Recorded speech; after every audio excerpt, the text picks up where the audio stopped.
पिछले वीडियो में हमने लॉजिक गेट पढ़ा था। आज हम पढ़ने वाले हैं लॉजिक गेट के टाइप्स, जिसमें सबसे पहले हम पढ़ने वाले हैं बेसिक गेट। बेसिक गेट तीन टाइप के होते हैं, और गेट, एंड गेट और नॉट गेट। आज हम पढ़ने वाले हैं और गेट। और गेट में जो हमारा इनपुट सिग्नल होता है, जब हम उसका सम कर देते हैं तो हमें आउटपुट प्राप्त हो जाता है। यहाँ पर हमने इनपुट ए और बी दिया है, तो आउटपुट हमारा y is equal to A plus B हो जाएगा। इसी को हम थ्योरी में लिखेंगे कुछ इस तरीके से।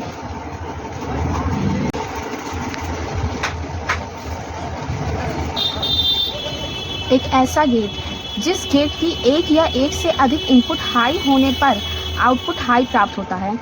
आउटपुट केवल तब लो होता है जब सभी इनपुट लो होते हैं, यानी कि ज़ीरो होते हैं। तो इस हिसाब से अगर हम यहाँ पर 0 0, यहाँ पर भी 0 आउटपुट दें, यहाँ पर भी 0 आउटपुट दें, तो यहाँ पर 0 + 0 इज इक्वल टू 0 होगा। अगर हम यहाँ पर 0 आउटपुट दें, यहाँ पर 0 इनपुट दें और यहाँ पर 1 इनपुट दें, तो यहाँ पर 0 + 1 इज इक्वल टू 1 हो जाएगा। अब यहाँ पर इसकी ट्रुथ टेबल देख लेते हैं। ये मैंने ऑलरेडी बना कर रखी हुई थी। अब जो हमने समझा है उसी हिसाब से हम देखते हैं। अगर 0 और 0 इनपुट का हम सम करें तो यहाँ पर आउटपुट हमें 0 मिलेगा। अगर 0 और 1 प्लस करें तो आउटपुट हमें 1 मिलेगा। उसी तरह यहाँ पर भी 1 और यहाँ पर भी 1 हमें आउटपुट मिलेगा। तो आप देख सकते हैं आउटपुट केवल एक ही कंडीशन में 0 मिलती है, जब सभी इनपुट हमारे 0 हों। अब इसी चीज़ को अगर हम सर्किट के थ्रू दिखाएं तो वो कैसे दिखा सकते हैं। यहाँ पर मैंने इसका सर्किट डायग्राम भी बनाया है चारों केस के लिए। केस नंबर 1, जब दोनों सर्किट ओपन हो यानी कि 0 हो दोनों स्विच, तो क्या होगा। तो हमारी करंट यहाँ से जाएगी, क्योंकि स्विच दोनों ओपन है इसीलिए लोड तक करंट हमारी नहीं पहुँच पाएगी। तो इस कंडीशन में हमें आउटपुट 0 मिलेगा।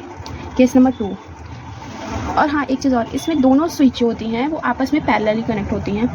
यहाँ पर जब हमें सोर्स से हम ले रहे हैं करंट, तो ये जाएगा, स्विच नंबर 1 तो हमारा ओपन है बट स्विच नंबर 2 हमारा क्लोज है, तो इसके थ्रू ये लोड को मिल जाएगा। केस नंबर 3, ये देखिए, जब स्विच नंबर 1 जो है वो क्लोज है और स्विच नंबर 2 ओपन है, तो क्या होगा, यानी कि स्विच नंबर 1 जो है वो हमारा वो है क्लोज और ये है ओपन, तो करंट स्विच 1 के थ्रू फ्लो होगी। और केस नंबर 4, इसमें हमारे दोनों स्विच जो हैं वो क्लोज हैं, तो ईजिली लोड को करंट अवेलेबल हो जाएगी।